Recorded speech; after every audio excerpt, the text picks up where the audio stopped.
If it's true, and of course these are at the moment unsubstantiated allegations, which I believe the police are looking into, then it's absolutely horrendous. Of course, you know, was he doing this off his own back, his own volition?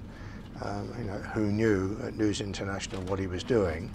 Because I do believe that, you know, that he, the private investigator, Glenn Mulcair, along with other private investigators, were doing certain things with the knowledge of people that were obviously paying them, but also my belief is that they were doing lots of other things off their own back, hoping it would lead to a big fat payday from whichever paper they were looking to sell it to.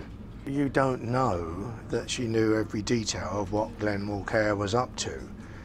You know, from speaking to a lot of people inside News International and on other papers, it's not as black and white as that. You know, that they're in charge of the overall picture, but there's an awful lot of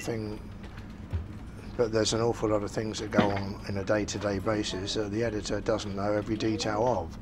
I don't know. I've known Rebekah a long, long time, and I would find it very, very hard to believe that she in any way knew about anything like this.